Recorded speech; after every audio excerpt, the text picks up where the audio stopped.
மகரிஷிகளே, லட்சம் ஸ்லோகங்களும் 50 கண்டங்களும் நிறைந்ததுமான ஸ்கந்த புராணத்தை நான் இப்போது உங்களுக்கு கூறப்போகிறேன்.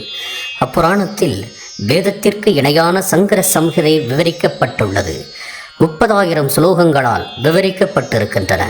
முதலில் சிவரகசிய காண்டத்தை உங்களுக்கு தெரிவிக்கிறேன்.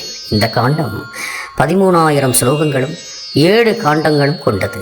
முதலாவது சம்பவ காண்டம், இரண்டாவது அசூர காண்டம், மூன்றாவது வீர மகேந்திர காண்டம், நான்காவது யுத்த காண்டம், ஐந்தாவது தேவகாண்டம், ஆறாவது தக்ஷகாண்டம், 7 உபதேச காண்டம். இந்த 7 காண்டங்களிலும் முருகப்பெருமானின் சரிதங்களே அடங்கி இருக்கின்றன.